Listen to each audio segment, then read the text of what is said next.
What is going on Facebook? What is going on YouTube? Welcome to the Genesis Block. We're a little bit late today. We had to get some technical situations going on, but we are so glad to have you here this morning. We have a wonderful panel of esteemed Bitcoin and all other types of discipline experts on the stage. We got a special guest with us, Mr. Sentinel. What's happening, Sentinel? We also have another special guest with us, my man Lawrence from Twitter Spaces of Black and Bullish. How y'all doing this morning, man? Doing good, brother. Pleasure to spend my morning walk with the BBP. Yes, sir. Yes, sir. Yes, sir. Yeah. Black and Bullish is a show that my man Lawrence does over on Twitter Spaces. Make sure y'all go follow that man on Twitter Spaces. And because we are audio, you got to let people know where they can find you, Lawrence. Yeah, they can find me on Twitter. Username is AXECAPYA, AXECAPYA. See you when you come through. AXECAPYA. That's what I'm talking about, man. And then I'm looking on here already. We got some really hot hot comments already from Facebook and YouTube. Somebody says, "What up, though?" It's Carmelo BK keeps on taking bits. It says, "What up, though? I ain't gonna walk up on anyone, but I might run down on that." Let's go. That's what he said.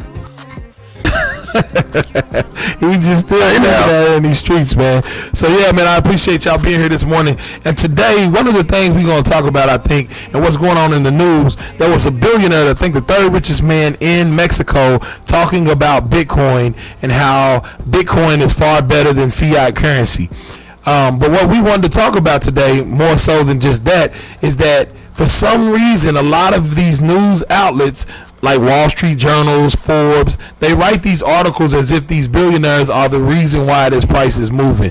And I think some of the people on stage, we feel a little bit slighted by that because we've been out here. You understand what I'm saying? And as a matter of fact, because so many Bitcoin are already printed in the world, then these billionaires aren't the ones with the majority of them. There are people who people don't even know that probably have the majority of these coins. So what's up, man? What y'all think about the fact that they keep tying the old world system into Bitcoin?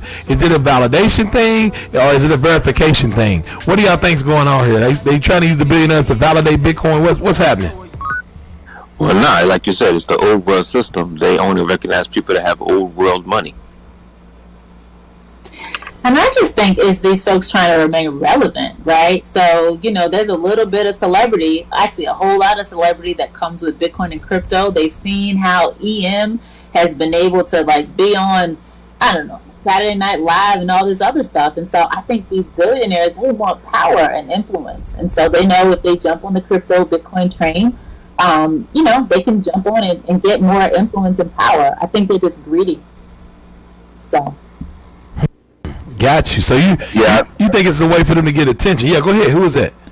Yeah, that was me. It was Lawrence. I always come back to this, man. I think it has a lot to do with, particularly in Western culture or celebrity culture. We always think that nothing can happen unless some celebrity is tied to it. So every time there's a news story, the journalists have to look to some kind of celebrity news or celebrity headline to tie it to tell us why, price is going up or down, a la the car guy.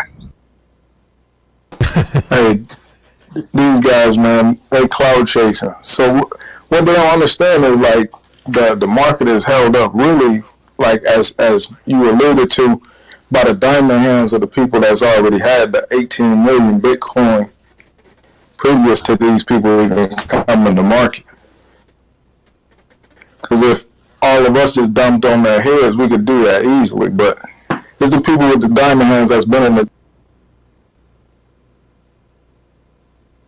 Yeah, I think that's something big to say, because what you start to notice, even in bear markets, you start to see things like the money moving off of exchange and moving into wallets that nobody knows about, or what people would say cold storage.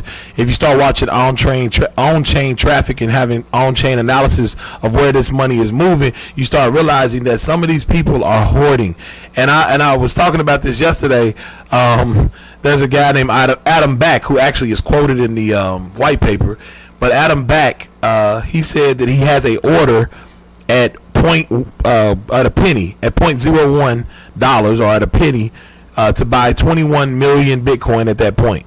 So it'll never go to zero, right? Like those are the kind of people that are holding this thing up. People don't understand how important the foundation of Bitcoin maximalists, and even those that people would consider toxic maximalists, are to the entire ecosystem, because they're not selling out to these governments. They're not selling out to these billionaires. They are holding on, and they're holding on because it's more about the principle of what Bitcoin is than it is about trying to get more fiat dollars. Absolutely, man. Your return will match the level of your conviction. Well, I need to set mine for 2 pennies then. Right, so you can buy them up before he get them. Because that's, it's so crazy, man. Like, I think about how we just can't seem to get away. It's like, even though we have a tool for freedom, we still want to be bound by the same ideas and ideologies that we had before. Have y'all noticed that? That's kind of sure. Yeah, humans don't like change, man. So it takes time always to get past what we call like that friction or that rolling resistance before you can get going. So anytime you change to something, there's always going to be that, that natural resistance. But eventually, people come along. It just takes time. I wouldn't say that. I think that for the most part, people want to be free. I think it may be the unfamiliar tools that are suggested for them to be free. If they're not familiar with it, then there's some skepticism that comes along with it. I think because like me, it's just like once I realized what Bitcoin was and understood it, then I was like, okay, yeah, this is definitely a useful tool that I can get with. But if people aren't familiar with it, it does take a while. Exactly. That's what I was saying. Now, I know T-Mac going to talk about me. I don't want to go all the way to church, but I think most people aren't chasing freedom because most people don't realize that they're enslaved. Like, people aren't going to make those moves until they realize, they are serving a master that doesn't have their best interests at heart, one. And then two, they don't even realize that, even though their chains may seem semi-comfortable to them, they are indeed chains. Most people don't understand that. Yeah, it's because, like you said, it's the comfort, right? If a pain is great enough, you start figuring out ways to get from underneath the pain. If you don't look at what you're dealing with right now as pain, then why do you need a remedy? You see what I'm saying? And I think that's really what's happening. My man Carmelo said, the brainwash runs deep. We're trained to stay in our own way and not move till death is the next step, and some actually die. I mean, that's what's the quote, and we don't know if it's completely a real quote, but what did Harriet Tubman said? I would have freed many more slaves if they had known they were slaves, right? So that's the same thing with this dollar. Like, people don't understand how this dollar is affecting them. So here's my question. But why? I guess I understand all of that, but why do we continue to keep giving credence to these billionaires that, for the most part, these billionaires ain't putting money back in our communities? For the most part, these billionaires are trying to help us get out of our situation. So why do we give so much, power to these quote unquote billionaires? I think it's more so we've been taught to glorify the accumulation of a large amount of fiat. And when you see someone who's been able to do that, then automatically they become someone who is revered in a sense. But I've been telling people as of late, like, just because somebody has accumulated a lot of fiat doesn't even necessarily they are free themselves. I'm actually of the mind that if they do accumulate a lot of fiat, like these billionaires that you see, like Mark Cuban, even people who are on, who have crossed the $500 million threshold mark, right?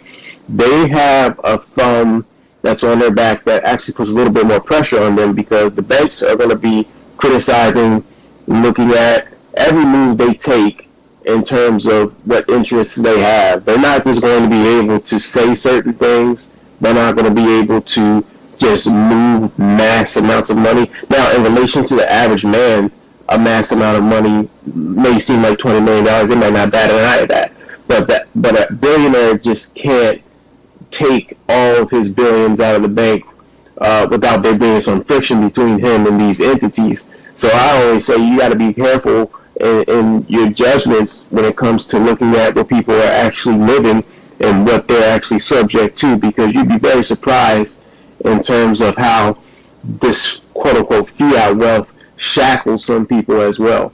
So I think that's important for people to realize, and that's where the goal of Bitcoin really comes in. And I know you were looking for news to talk about, and I don't want to segue too much off of what we're talking about because I know we're in a good place here. But there's a particular blogger who passed away, and please deposit 25 cents. Yeah, not bad. I got like 5 computers up. One of my series just went Please off. deposit 25 cents.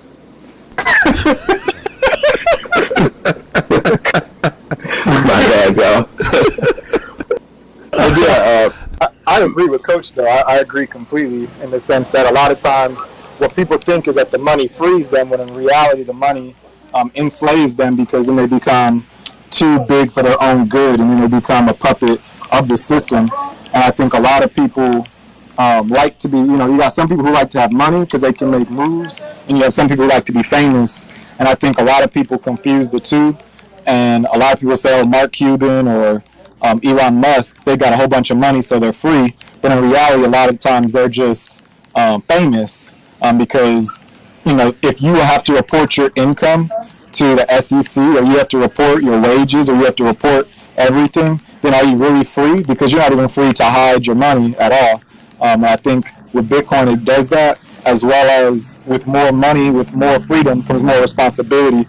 And I think a lot of people shy away from responsibility. I think, kind of like with the Egyptians when, they were free from slavery, and then they were free, and they were like, you know what, I like slavery better because at least, we can get better food, and, we don't have to actually work for our houses. So I think everybody just has their own perspectives, and I think Bitcoin allows people who want to be free to have that freedom, but people who just want, life to be easy and as simplistic as possible, they can go ahead and continue to use the fiat system. I think, too, it's not very surprising. I mean, people want to be wealthy. They want money. So, if you wanted to be a basketball player, you'd talk to a basketball player, right? If you wanted to be a baseball player, you'd talk to a baseball player. So people assume, oh, if someone's wealthy, then I want to emulate that person because I want the situation they're in. And they don't bother to dig any deeper to say, where did they get that wealth from? How did they... I mean, Elon Musk is a marketer, right? He's a marketer more than an engineer. So I think it's that no one takes the step beyond where did they get their wealth from. They just see that they're wealthy, and that's where they want to be. So that they think of that as advice, quote unquote, or they want to follow that person. That was a very clear explanation. Thank you, Willie. That's exactly what I was thinking. But go ahead, Lawrence. Yeah, I was going to say, to build on what Ed Willie is saying, it comes back to that celebrity culture, right? The billionaires and stuff like that. Media sets them up to be the aspirational thing. That's what we should aspire to be, because they have this strong narrative that goes out that attempts to teach us that your value is tied to how much money you have. And I think intrinsically people are looking to increase their value by increasing their wealth in fiat dollars. And then, obviously anybody who's spent any time, doing any kind of real human work, understands that is absolutely false. But, that narrative is going out. It's going out strong. It's going out in a bunch of different places. You see it on 8 different news channels that are owned by the same entity, right? And you get that fake confirmation that leads you to believe that billionaires and celebrity status are a thing to obtain, even though that's false. Once again, all the false stuff comes out to hide the truth from people, right? So that's why it's important that we, just like in Bitcoin, do our own research, make your own decision, and don't just believe the messages that are being shoved into your face.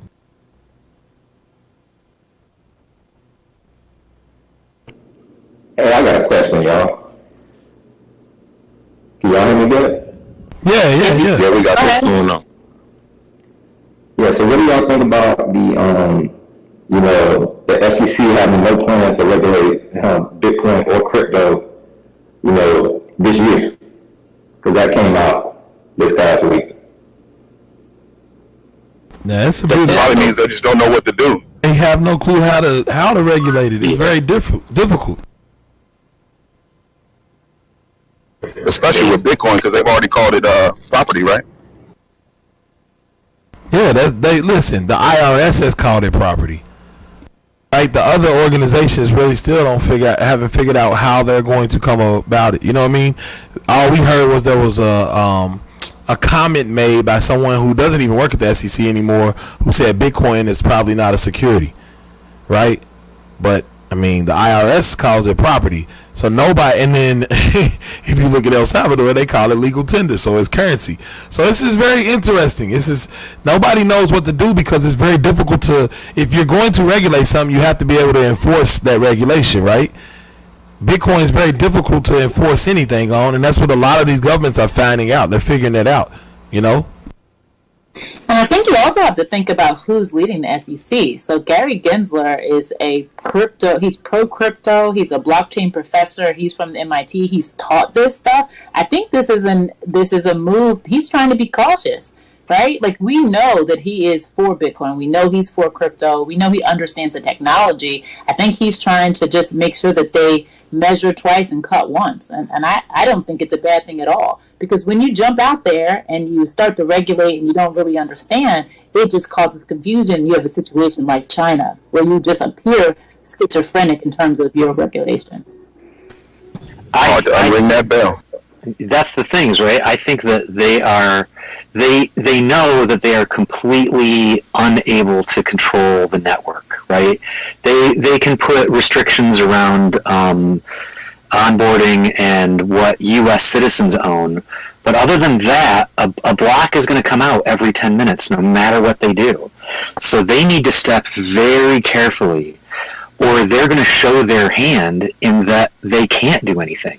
If they try to over-regulate and the people say, nah, we don't really care, then, again, that's showing their hand that they have no ability to stop Bitcoin. So I think they got to be very careful. And also, too, there's a thing to where a lot of people just kind of use Bitcoin and crypto interchangeably. You know what I'm saying? Like, they don't necessarily make a difference between the two, and I think that causes a lot of confusion as well. That is real. Yeah, I think it's interesting.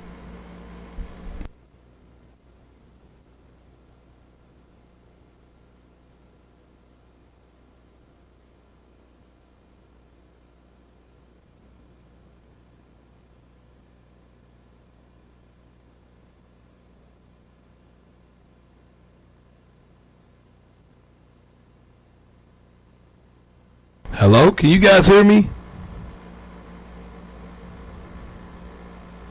Hello? Hello?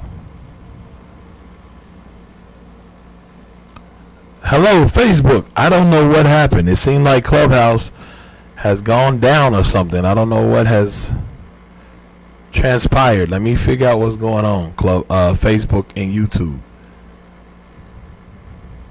If their hearts are good, then they're just Let me misunderstood. Or maybe their hearts aren't good and they just want control. I don't know. People stop being oppressed, they really need to reach out to the Black Bitcoin Billionaires Club so that they really understand what's going on. And listen, hold on real quick, you guys, because it literally No, hold on, everyone, it just. I agree with you wholeheartedly, CJ. Hold on, hey, Miss Charlene, really quick. I'm sorry, the entire app just dropped. So everybody on YouTube and Clubhouse are like, what happened? So whatever y'all just said, can you come back with it again? Because I know it was beautiful. Because I want to carry on from where that was. Because these people on YouTube and Clubhouse want to make sure they can hear it. Go ahead, CJ. Yeah, go ahead, CJ. Okay, yeah. So Jaculi had brought up that Elizabeth Warren had basically warned people about cryptocurrency due to environment regulations. And so what she was proposing was that we have a CBDC, a centralized bank digital currency that can protect the people. And then what I had said was that I've read the 4 different bills that the squad, meaning the Democrat side, it's like the 4 young ladies, and it seems as though they're trying to protect the American people. However, I believe that they are very confused in terms of how cryptocurrency, specifically Bitcoin, actually works, because they're trying to put regulations on it and use the same means that are used to oppress us, they're trying to use for freedom. And I think that if they are misunderstood, they need to come to the Black Bitcoin Billionaires Club so that they can educate themselves on what's really going on, because I believe their hearts are good, but if they're not, then that's also showing, because if you're trying to regulate this crypto space the way they're trying to regulate it, it's only going to hurt people, but I don't know if they understand that yet. Right, and my point, first of all, I agree wholeheartedly with CJ, and I think that, like we know Elizabeth Warren. To your point, I believe that her heart is in the right place. I do believe she wants to protect people. I do believe that she wants to do good on behalf of marginalized people. Remember, Elizabeth Warren was the architect of the Consumer Financial Protection Bureau. This is the only government agency that protects people from the banking industry, right? They issued the most, effective fines and laws against predatory banking. So I just think they have no clue. I think that, Elizabeth Warren and her team, I think they have some very narrow talking points and they've not spent the time in the space to understand it. That being said, that makes me think that we might even need to consider a regulatory agenda for the BBB. Perhaps there's an education component that needs to happen at the congressional level. Because if they are supposed to be speaking for the people, they need to make sure they understand the technologies that are available for the people. Nice. Yeah, I know Isaiah and King Blessed had mentioned that to me a while back with coming up with some type of tax formula that can be appropriate. And I've been working on a couple things. So, we'll see if that ever comes to pass. I can definitely contribute to that on the tax side. I have a quick question for you guys. Do you guys think that because of the versatility of Bitcoin, it's like very hard to put it in the traditional box and kind of classify it as something? Like, what would you guys classify Bitcoin as? Is it legal tender? Is it, a property? Is it liability, etc.? Like, it's purely. I think that's the problem. No, crypto. But here's the thing: it's a tool, man. It's technology, period. It is a tool, and what people use it for is what they're going to use it for. So, again, in El Salvador, they're using it for legal tender. Most of the people in the United States that I talk to, I can't even say most, many of the people use it as store of value. But then there are other people in the United States who just use it as a means to get more fiat. Right? Mm-hmm. It's a tradable asset. So I think at the end of the day, it's just a tool, and just like the internet is a tool, whoever is utilizing that tool will determine what its best use case is for it. You get what I'm saying? And I think that's the part that the government can't understand, right? Because it's just freedom of speech. It's just software. It literally is just software has been considered freedom of speech in this country, and because of that, it's very difficult to put some kind of thing around it because everybody's going to use it in a different way, and that's what they have to understand. This is an open, decentralized protocol that provides a tool to anyone that has it that they can do whatever they will with it, and you can't really hardly regulate that too heavy, right? It's going to be very difficult to regulate something like that because you just don't have any control. So I think that's what is going on in the government. The problem is that their natural propensity is for them to have control, and it's very difficult for them to be put in a position where, hey, you know what? Maybe we don't have any control over this thing, and we don't like that. It don't feel right. Lamar, for that reason, that's why I don't believe the central issue is a lack of understanding of what Bitcoin is or what Bitcoin does. I think they're incentivized to, hold on to the control that they have, and therefore they're trying to suppress this new technology or this new tool because they don't want to open, the proverbial Pandora's box because they don't know what they're going to do with it.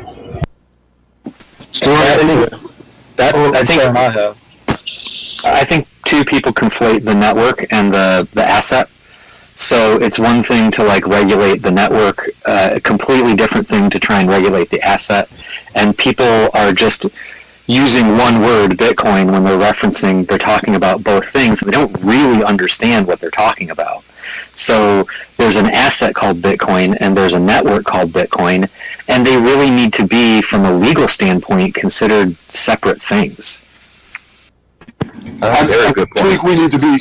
I think we need to be careful when we're giving them the benefit of the doubt of saying that they're just, they're just here to protect us. That's that type of mentality that's got us messed up in the game all this time, right?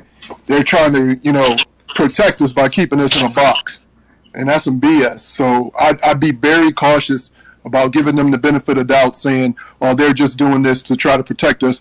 Yeah, all right. I understand, some things about, predatory lending and some of those things, but at the same time, there are a lot of different systems that's out there too that's protecting us from investing our own money, right? That's, so I'd be very cautious with giving them the benefit of the doubt with this, and just saying that they're doing this for our protection, and instead of what it really is keeping us under control. Absolutely. Yeah, protect us as much as they can have the control. It's like when they say, they're trying to protect the animals that are in the zoo, but you got them in the zoo. So, you really trying to protect them? Exactly. And what that said too, man, like it's so much stuff that needs to be cleaned up on the traditional market side, but yet it hasn't been. And even rules and regulations that came out of 07, 08, 09 are still not always being enforced, right? And when you look at what has happened in the crypto space, you have more people in crypto that have went to jail than people that have ruined the entire world economically, right? They get slapped on the wrist, people get sent to jail. So it's not necessarily that people are trying to protect us; they're trying to protect their pockets. Exactly right. Power, I'll say this too. Power, bro, and honestly, like that's all it is. So the idea of something being decentralized, the idea of something being multifaceted, right? Like, how can we get our money? How can we tax this? Oh, we don't like this, but let's see how we can do this. How can we maneuver this? How can we blah, blah, blah, blah, blah? It is not for us. It is for their benefit, right? Because if they classify this as legal tender or currency in general, then for Bitcoin especially, it's no taxes that's coming out of this. It's a complete 1031 exchange. There's a whole host of other things that go along with that. So then you talk about losing out on billions. So then how are these international entities, how are the U.S., how is everybody going to look at this thing? So if it ain't for them, if it's not for that benefit, then there's a whole bunch of pushback, and it's viewed as, oh, we just trying to protect y'all. Protect people, traditions that have gotten screwed over, enforce rules and regulations on the traditional side, make sure stuff get up to par, don't let VCs and hedge funds continue to wreck people, and then we can have a conversation. Or let's fix housing, let's fix a whole host of other things. And then we can talk about a system that is code, that is meant to be just. Right, and we have to separate Bitcoin from the rest of the other stuff because that's different. But that is what it is. If we looked at what happened at the beginning of the pandemic in 2020, we actually saw a lot of officials participating in insider trading and doing a lot of backwards things that, like Ryan said, in the traditional market, they're supposed to be the watchdogs and looking out for people, but they're actually participating in activities that disenfranchise others and give them the upper hand in a lot of scenarios. So I agree with that wholeheartedly. And you don't have to look far to see these people who are supposed to be our elected officials. They're supposed to be representing us and representing the powers that we have as citizens of this country. But they abuse that and only use it to extend their own means. You don't have to look very far for that. So I agree with Fred and Ryan on that sentiment of trusting the government. I don't necessarily think that's something that you should put your wholehearted trust into. Peace, brothers.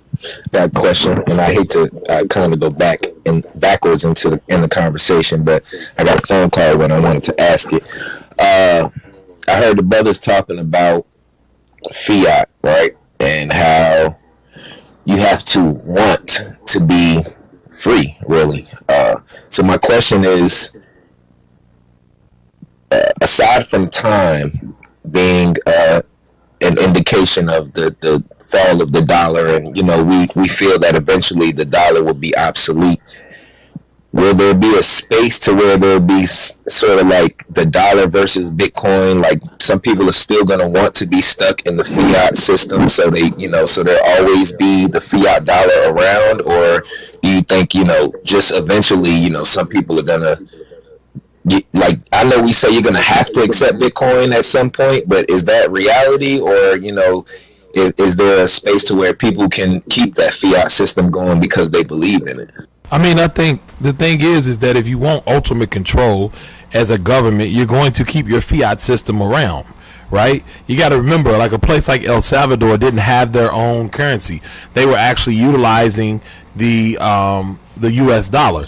So yeah, so the fiat system will probably stay around for a very long time because that's the only way these governments can have that ultimate control. You get what I'm saying? So yeah, I don't think the thing is that Bitcoin can become the alternative, right? So you can choose to be, it can be parallel and still work in the same system. You can choose to use your fiat, but at the same time, if you want to go over and use Bitcoin, you can use Bitcoin. Similar to what's happening in El Salvador. I just think that's more likely because if the government can't control it, they're going to still have something they can control. Because if they ever need to go to war, they're going to need to print more of whatever it is so that they can go buy more weapons. And that's usually why we have these fiats around the world anyway. Yeah, I just want to say, I mean, it's definitely going to be some parallel systems. I totally agree with Lamar. I mean, you just have to think about it this way.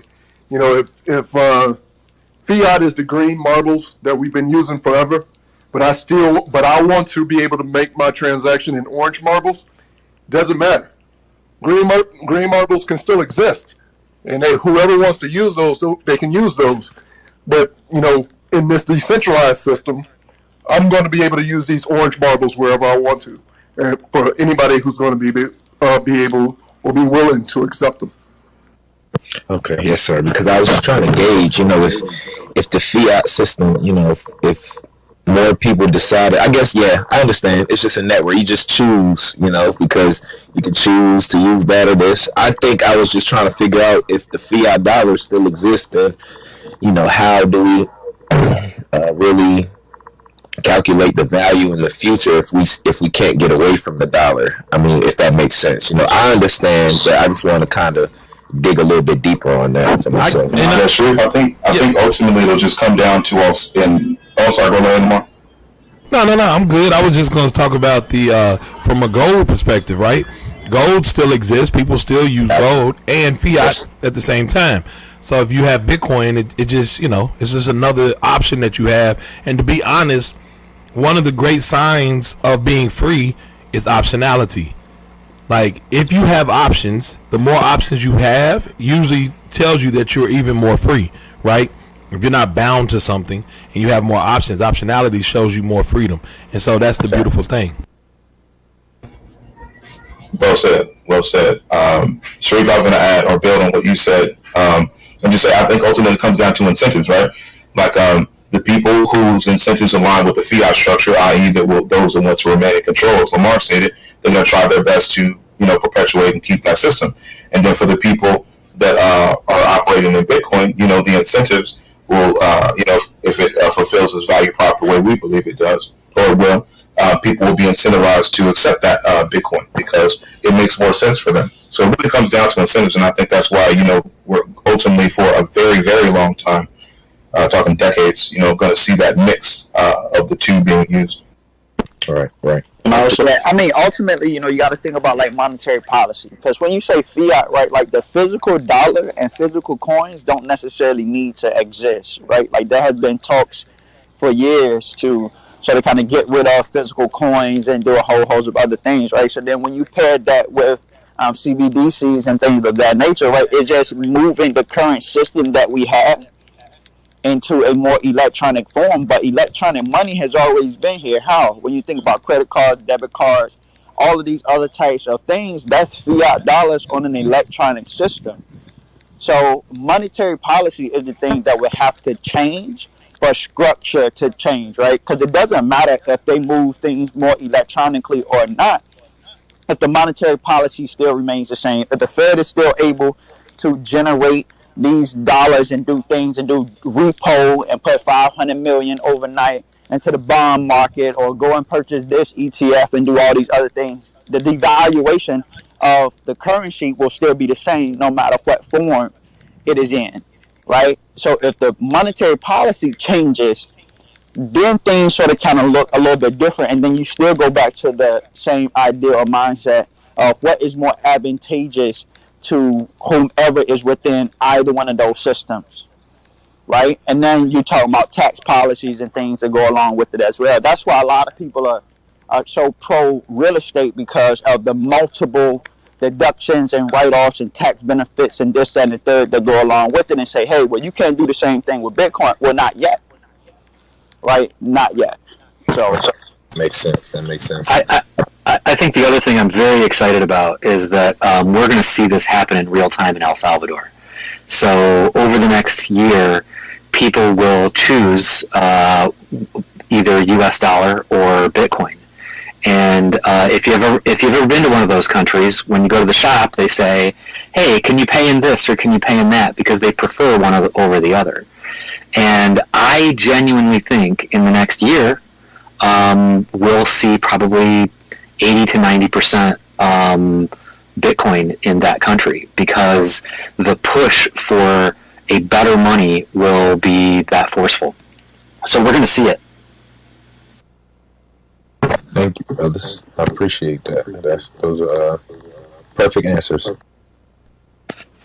Just to add a final little point that I had, when you speak about the monetary laws and such, I think that's their last grip of control.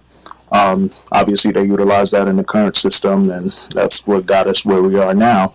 And Bitcoin is that alternative. So they try to basically put Bitcoin in the same category or try to fit it in a square box, right? Just to try to apply that same control that they have over fiat money onto Bitcoin. And of course now too, with what Lamar stated, like, hey, the more options that you have, the more freedom you have. I think they're going to try to take some market share, right, of people that are free in a sense and offer up the CBDCs, right? Oh, this is crypto, but for those that don't quite really know, they'll try to fall into that. They'll fall into a centralized crypto system, right, that is still controlled by them. So again, like for me, it always leads back to everyone just kind of educating themselves properly on, like, you know, how this thing actually works.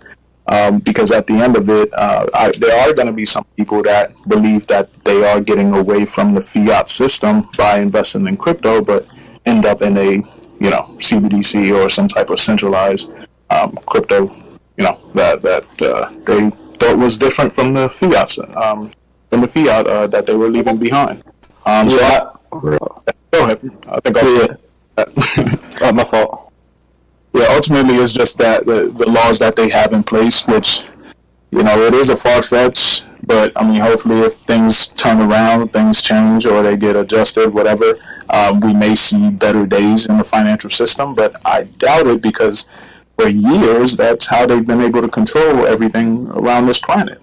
So they're more likely going to look at it like, hey, we need to fit Bitcoin into this box so we can control it.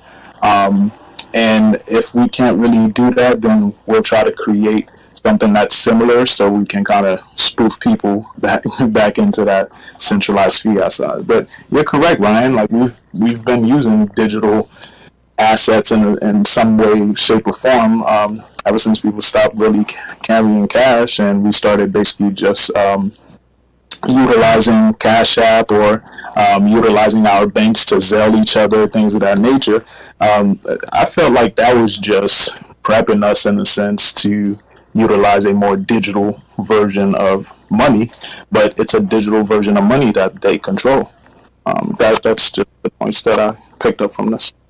Yeah, I think that for everybody who's not aware of the difference between a CBDC, a stable coin, and a Bitcoin, a CBDC is a digital currency, but it is centralized and controlled by the banks, meaning every single transaction that you make is tracked. Everything is traced, and it goes directly to the government. So it's less power than the fiat, the paper money, because if you go to a vendor and you spend cash, the IRS isn't going to know that you spent that cash. You have to go based off the trust system in the sense that the business reports that revenue. But now with the CBDC, they have full views into everything. And it also helps wipe out a lot of accountants because now everything is going to be digitized. So that gives the banks, that gives the governments the ultimate control, way worse than the paper money right now. And a stable coin is essentially a cryptocurrency that's pegged to the U.S. dollar, but the governments still aren't controlling it, where the CBDC they are. And then you have a Bitcoin, which is decentralized. There's no entity that controls it at all. So they all seem like the same digital money, but they are very, very different because you have to go to who controls it. And that's why we're pro-Bitcoin, because there's no government, there's no central entity. Heck, we don't even really understand or know who created it. We don't know who Nakamoto Satoshi is. So that's the difference. And I think in the future, a lot of people are going to be very, very confused over that. Thank you for that breakdown of those three differences. I think, in my studies, I was coming across it, but you made it very clear. So appreciate that, brother. And the key word that you used too was digital for CBDCs. That does not make them cryptocurrencies, right? Like they will probably have to work out whatever algorithm and stuff that they use and consensus model, but it may not be, right? And there have been digital currencies before, not CBDCs, but people can go back to the 80s, 90s. There have been some, but the government have quickly shut them down. They use AML and a whole host of money transmission licenses and things to say, hey, y'all are doing something that's wrong because y'all didn't get official permission. And now it's just like the government is realizing you can't do that same thing with Bitcoin. You can definitely do it with some other cryptos and things of that nature, but you can't do it with something that does not have a head, right? You just can't set out that order and do all those other things. How many times have we heard X country banning this and this country doing this, and it's just like, all right, cool, y'all can't, right? At the end of the day, another thing that I would highlight too is that some people are fooling themselves, thinking that they're getting out of fiat and entering into some of the cryptos. But those cryptocurrencies still mimic the fiat system. How? They're highly inflationary, right? Highly inflationary. So if you're talking about the value of your coin or dollar still losing its value, many of these cryptocurrencies are just that, right? So it's not just one line of thought that, we have to be in crypto and this is going to solve all the problems. Is not all crypto are created equally, right? Not all have the same network effect. Not all have the same security. Not all have the same scalability on either side, right? No matter how you space out the trilemma within it. And that's where people like Lamar come in, who understand this stuff really well, because you're only as good as the technology behind it. Oh, sorry, Rob, you had skipped out for a second. We didn't hear you. Go ahead, bro. Go ahead. No, I was just saying like what you bring up, like all cryptos are not created equal. That's where people like Lamar come in, because he understands the tech behind it. He understands the smart contracts behind it. Because as a finance person, all I look at is numbers most of the time. And I can easily accidentally invest into something that the technology is so bad that it can't even create the effect that I thought it was going to create. So in this crypto world, with more freedom comes more responsibility. Not only is the financial aspect something you should look at, but more importantly, you need to look at the technology that's driving it. And so make sure you're doing your own research, make sure you're looking at the white papers. But more important, I think that auditing, like having an auditor for your business, now has to understand smart contracts. So as technology is advancing, a lot of jobs that are currently out there are going to become obsolete, but it's going to create new type of jobs. And so I think if somebody can understand auditing from a smart contract perspective, I think that's going to be one of the biggest things going forward. But just make sure you understand the smart contracts. So I got a message from somebody down below. And if you could, I tried to explain it in my understanding, but the BBB is the best at explaining, and I like to hear how it's broken down so I can implement that teaching myself. When you say the stable coin is pegged to the dollar, this person asked, what does that mean? If the dollar goes out, then that coin goes out, or just could y'all explain that a little bit more? Yeah, so they basically are trying to make what's like an equivalence to the dollar, right? So it's making an equivalent actual. So they say, here's this token, it represents $1, and they can't really do it because it is traded on these exchanges. So you'll see it get out of whack sometimes, right? Because it's traded on all these different exchanges, and it depends on supply and demand. So sometimes it might be a little bit more than the dollar, sometimes it might be a little bit less, but it's pegged to the dollar because it's meant to be used in that regard and not have its own established price. You know what I mean? Versus the dollar. They try to keep it as close to a dollar as possible. And I will say this too, right? You know, the value of the actual U.S. dollar fluctuates. So if you can go to two different places. You can look at DXY, which is the dollar value index. That'll give you like a historical perspective of what the actual value of the dollar is. Most people think that $1 equals $1, and it's like $1 may equal 90 cents or 84 cents, right? But then if you go on like a Forex platform, it'll have what is called pips. So it'll maybe like 1.0023, and that number varies, right? So it all depends on which fiat currency they're trying to peg it to, because you have some out there that are pegged to like the Great British Pound or to the euro. So those numbers will be slightly different, right? It may be 1.25 or 1.5. That is linked, right? Because then if you're looking at it in euros or pounds or something of that nature, you know, the price of Bitcoin may be like more so 25 or 26K or 30K in their price versus ours. So many people are arguing that, or many people are submitting that is there a way for people to move out of the fiat system and mirror it while having like some form of relative quote unquote stability? Right, that's all it is. But that those prices do change, and like Lamar mentioned, you can't have arbitrage, right?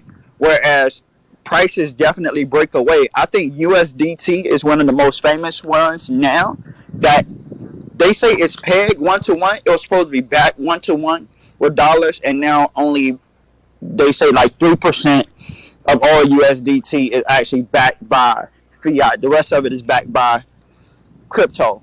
How does that necessarily work? We'll find out. But yeah, that's really all that it is. And note that those stable coins will have a different value, some of them, right? Like USDT will probably have a slightly different value than USDC. PaxG, GUSD, you know, the Binance one, and a whole host of others. Like they'll slightly vary a little bit in terms of value. What was that website that you had mentioned that talks about the dollar value? What was that again? Oh, I mean, if you look at DXY, that's the dollar value index. If you look up the U.S. inflation calculator, you can go back throughout time and see what the value of currency then would be now. And there's a couple of different websites too for people to go and look at. Yeah, but DXY give them like the actual value of the U.S. dollar today is like 90 something cents versus being a true $1. And by the way, real quick. Oh, I'm sorry. Go ahead, Miss Naja. No, I was just going to say, since we're talking to our folks and we're talking about coins being pegged to something as opposed to being backed by something, I know that in our community specifically, there are a lot of network marketing companies that are selling cryptocurrencies that they say are backed by gold and or pegged to gold. So you all need to be very careful and very leery of that, because if they're saying something, first of all, is backed by gold, that would mean that they have to have gold somewhere stored up that's not being touched or moved, which is, that's a fact yet to be seen. And so just make sure you're understanding that there is a difference, and there are some companies that do have something that's backed where the asset is actually sitting there and not being touched, but there's not many of them that can prove that. So I just wanted to say that really quick. Thank you, sister. That is crucial, because that just shows that there are more ways that we can be, tricked and stuff. Like, these people are coming up with more and more of these scams. So I appreciate that, definitely. Miss Naja has made a really good point. You are trusting someone with, if you have a stable coin, you have to trust someone that they have the value that backs that, because if there's a run on the token, Just like there can be a run on the bank, and everybody wants to get out of it all at the same time.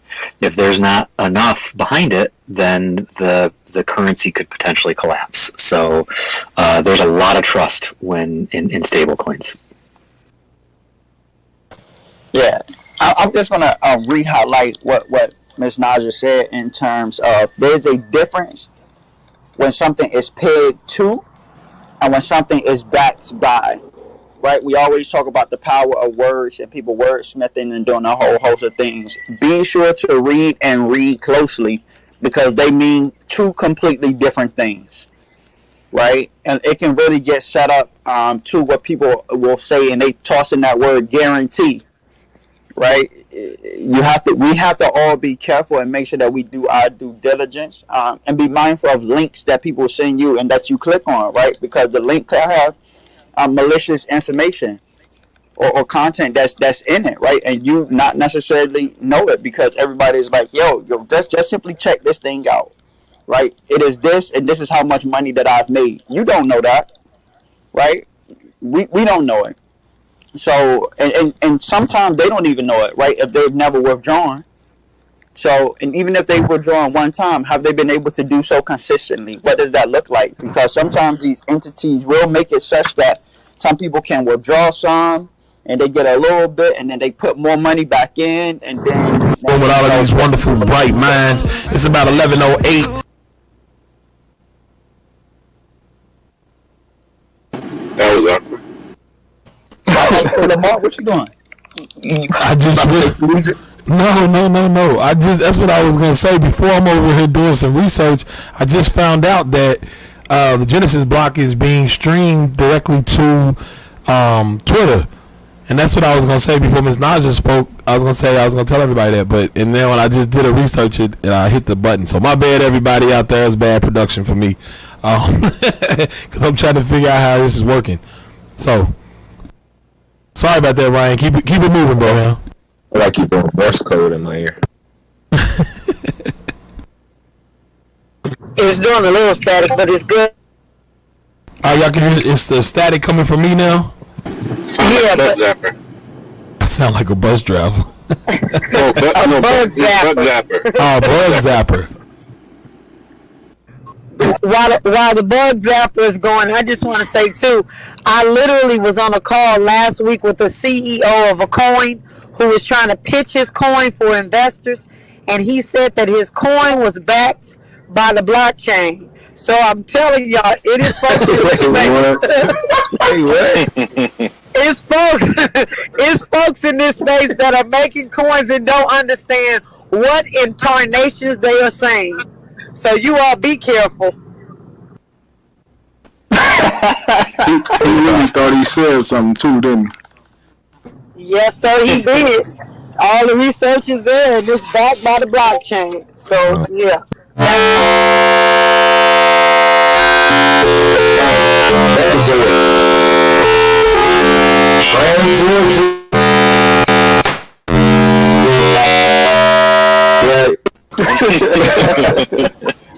BBB is not backed by the blockchain. Hey, am I better now? Is Lamar still with us, man, or did he get he got beamed up. Man, I think he got zapped by Imperial Stormtroopers. is that better now? My bad. Carmelo. He's zapping bugs again. Carmelo, what's his name? I'm zapping bugs. Like, I can't hear myself. That's the problem. I can't. It sounds like a taser. Yeah, I can't hear myself. Yeah, see, here's the thing. This machine, man. No, this is what I'm saying, though. Here's the thing, man. Y'all. Look, we gonna listen because I don't know what it sounds like to everybody else. How does it sound on YouTube? Can y'all give me a shout back? A shout back. He making up words too. A shout back. You can make up words, man. Who in the world told us we had to stop making up words? You are absolutely right. I think it depends on the words that you make up, though, sir. Like, there's a better alternative. Shout back. Hey, they get it. Look, man.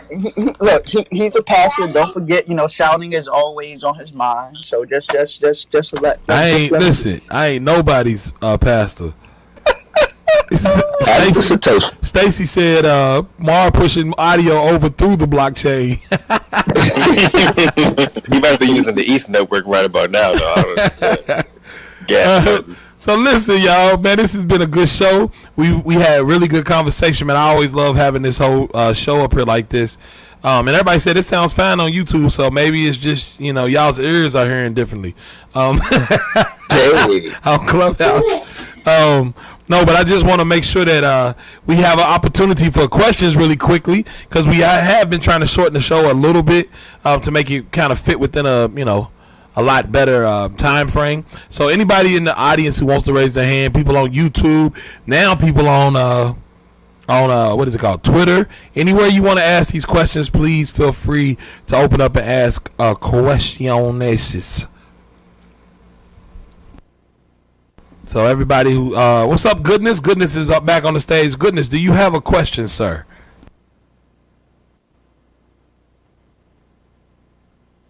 Hello. My goodness. At the moment, no, I'm good. How'd you get on stage then, Goodness? Who pulled Goodness up? Was it the name? No, it was, I think, Lawrence. Lawrence pulled you up. Nah, don't put that on me. Not guilty. Yes, man. Hey, Coach Lawrence got your bug, man. You just put Hey, don't do it. I contribute to the conversation, and I ain't press no other buttons on my screen. Hey,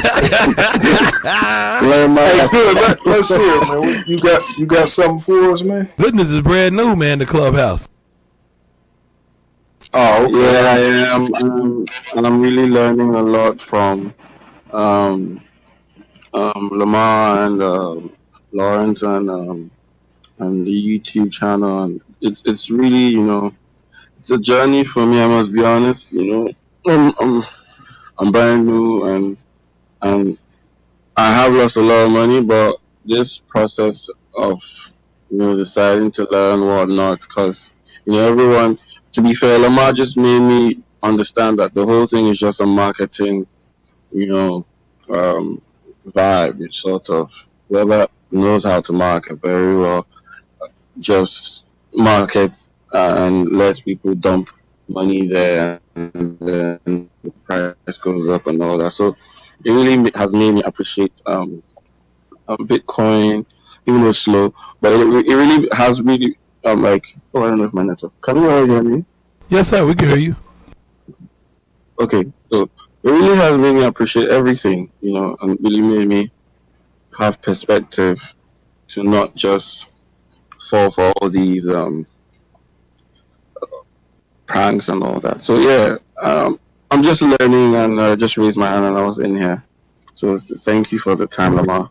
Yeah, ain't no thing, man. Plus, here's what's so funny. He said Lawrence brought him up, and did y'all realize before he started talking, Lawrence the only one that spoke? He said, "My goodness." So come on now, Lawrence, you. Now look, Lamar, I don't choose violence. Violence chose me. Man, I love the inside stuff. Go ahead, Miss Naja. I'm sorry. I was going to ask Goodness to touch that green house above Jakumi's head and join our club. I have a question. Miss Charlene, are you there, sister? I am here. Yep. Did those brothers from this morning's class come through and ask those questions about NFT and Bitcoin? And did the family build on it? Here we go. Hold on. Before we get to talking. No, hold on. Sharif. What up, though? You brand new on the Genesis Block stage. I asked a question on the stage to somebody in Clubhouse. Now I have to go over to YouTube and Facebook. You can't just jump in here and start asking your own questions. So do you have a list of questions I should be asking? No, I have a question from a dude on YouTube, but you jumped in the middle of it. That's what listen, bro. You and Coach got to realize that y'all are on stage now during the Genesis Block. This ain't like a regular opportunity. We know we love y'all to death. We had to get Coach straight the last time he brought his partner up. They did a whole infomercial. You know what I'm saying? Now Now, Sharif, you turning into Charlie. You turning into Charlie Rose on us. So, Miss Charlene, what's going on? So, look, here's the question. The question on YouTube is from Jonathan Woods. Says, how much of an impact will the ability to set limit orders through Cash App affect price movement in the future? What do you guys think about that?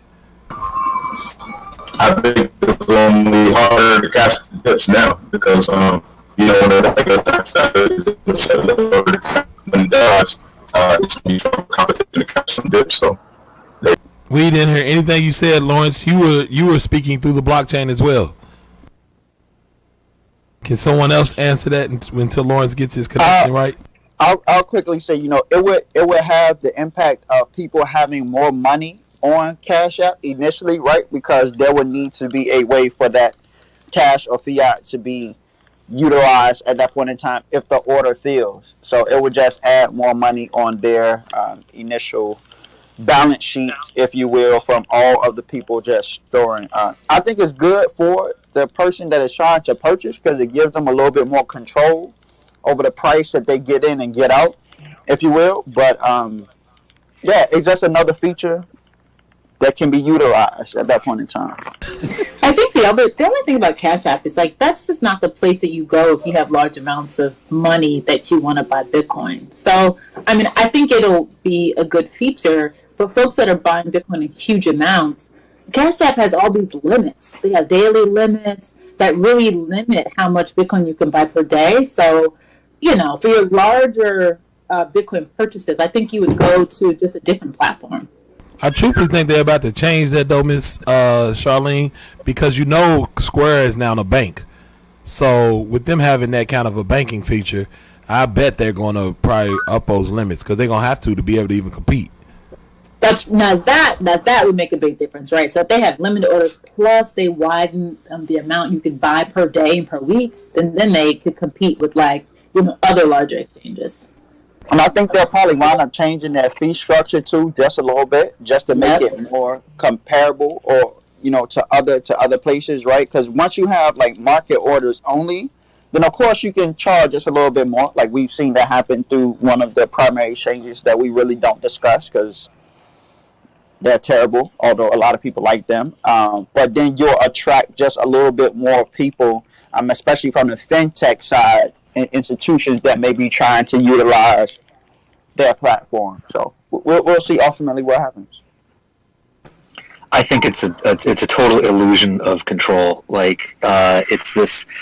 Well, I don't want a DCA because I want to have more control during the dips, and so I'll set my limit orders to buy those dips. And probably what's going to happen is during a bull market, there's going to be a lot of people missing out on a lot of upside. And in a bear market, people buy the dip and it'll keep dipping, and they'll be regretful of that. And honestly, if people just dollar cost average and set it and forget it, it's really the best way to do it, both financially and emotionally. So I don't know. I think it might just give people this illusion of control and end up hurting people in the long run. Yeah, you guys just connected some dots for me. So tread lightly with the Cash App thing. Consider this. I was excited when I heard that you could do that, but you guys just made a point about having to actually have money already on Cash App. Because if I set, like I've set some buy orders at 21,000, 22,000, and 23,000. Now, usually when I do that, it actually has to go to my debit card, grab that money from my debit card, bring it to Cash App, and then make the purchase.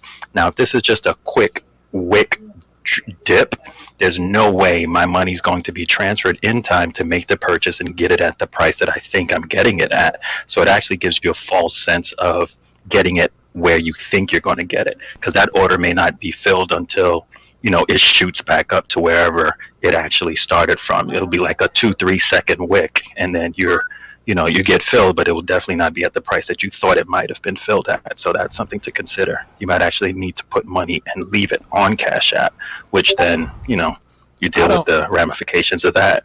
Carmelo, I don't know if what do you think? Yeah, I don't know if that's real, because the way Cash App even pulls money, they do what's like a reverse debit on your debit card. So basically like they're doing a refund. So they can do it pretty. They can do it pretty fast, right? But then they're taking the risk on. But I think that when they brought this to the forefront, they probably didn't care about the risk. They just trying to get more people to use that system.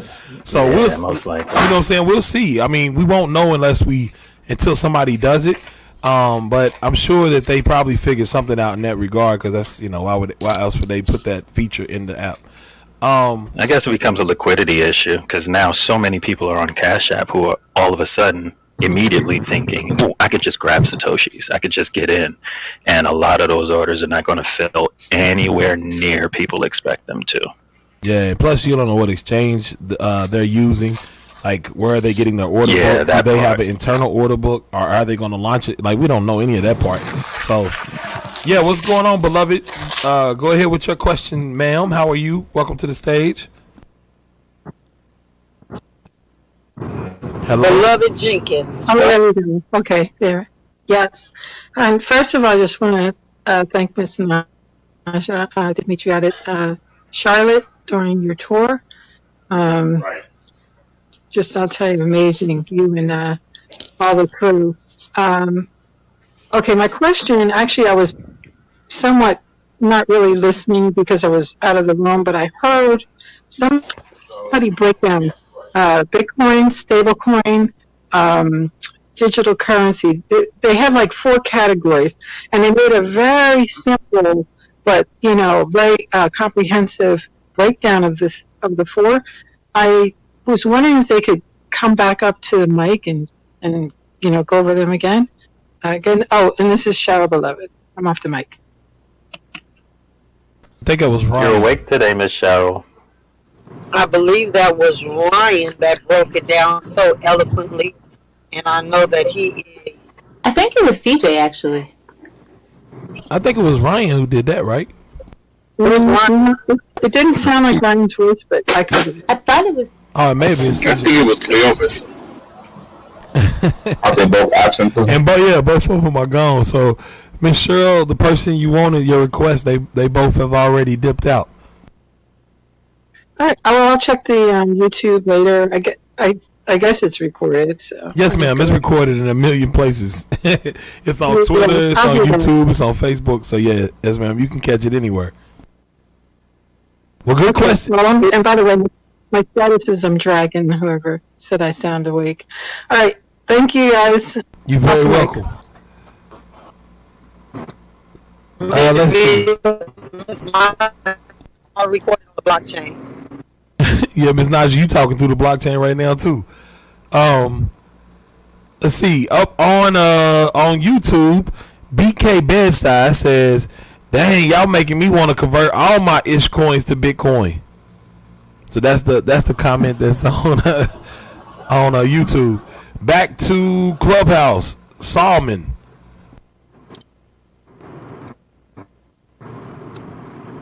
Hello, Salman. You got him. Okay, maybe that's Salman. Salman. Maybe we'll skip Salman and go to Benjamin. Hey.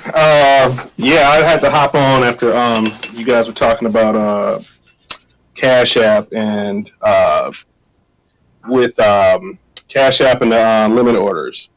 And, I have my own strategy. I'm DCA all day, because that just makes sense. Yes. But when the dips happen, I think this is a good tool. Like it was pointed out before that this Cash App isn't what you should use because of the limits, if you're doing bigger orders. 100% right. But if you are, a smaller trader or whatever, and you want to get those dips, even if they, get that flash drop, those limit orders are great. I did it and it worked. The problem is, like you pointed out, is, they hold the cash from your debit card as soon as you put in the order. So they're hanging on to that money so that when it happens, they can execute. So that's because I heard some talking about it. Will it be able to close in time and stuff like that? And I can say from practice, it does. It can. So that's all I want to say. Keep rocking. Oh, thank you, Benjamin. Hopefully, I ain't going through. I ain't sounding like I'm coming through the blockchain because you might hear my voice in 10 minutes. But yeah. You all good, man. You all good. I appreciate you coming up and adding some more light to that too, brother. Thank you. So let's see, where are we at? Back over to YouTube and Facebook. Here's what's so messed up, man. We used to have a bunch of Facebook engagement. I think the scammers ran a lot of people off, man. I think that's what went down with the Facebook engagement, because now we getting more YouTube and YouTube engagement, which is really awesome. So yeah, I appreciate everybody watching everywhere. I'm gonna go ahead and wrap this thing up. Does anybody else got anything else, you know what I'm saying, before we get up out of here? Well, no, I just want to say, I think that a lot of people that was interacting online were Android users, and then so when Clubhouse switched over to Android, a lot of them was able to just join in live too. That is true. That is definitely true. So, but we still got pretty good views. It's just, the questions aren't there no more, and maybe we're answering everybody's questions. And I'm gonna let y'all know another thing: during a market that isn't necessarily going straight up, it doesn't get as many people asking questions. But as we start moving more towards maybe a potential crazy bull market, who knows what's going to happen? I don't know. I don't have the chicken bones and the chicken feet and stuff to tell y'all, or the crystal ball. But if it does, I'm sure we'll have way more questions out of everyone. So thank y'all, man. It's been amazing.